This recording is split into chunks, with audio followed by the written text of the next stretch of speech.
এটা 11 সেকেন্ড পর পর একটা নাম্বার চেঞ্জ হবে।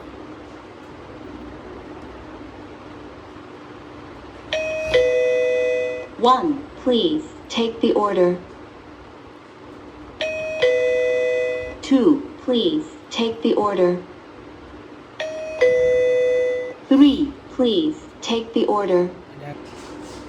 এখানে আরো ফাংশন আছে এখানে, যেগুলো ফাংশন মাধ্যমে ভয়েস চেঞ্জ করা যাবে, যে এখানে ঠিক এখান থেকে আপনি যাবতীয় সিস্টেমগুলো কাস্টমাইজ করে নিতে পারবেন। এখানে একটা পাওয়ার কেবল লাইন আছে, এই পাওয়ার কেবলের লাইনটা দিবেন। আর এখানে এটা হচ্ছে আপনার ট্রান্সমিটার, এটাতে আপনি এখানে একটা পাওয়ার কেবল দিতে হবে। পাওয়ার কেবলের মাধ্যমে এখানে আপনি যেই নাম্বারটাই এখানে দিবেন ওই নাম্বারটাই এই ডিভাইসে কল হবে।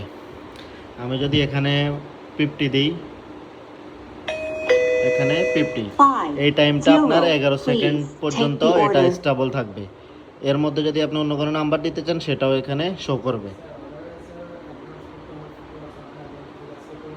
আর এখানে দুটো বড় বড় স্পিকার দেওয়া আছে, এটা সাউন্ড কোয়ালিটি খুবই হাই। আপনি সাউন্ডও এখান থেকে বাড়িয়ে কমিয়ে নিতে পারবেন আপনার মন মতো।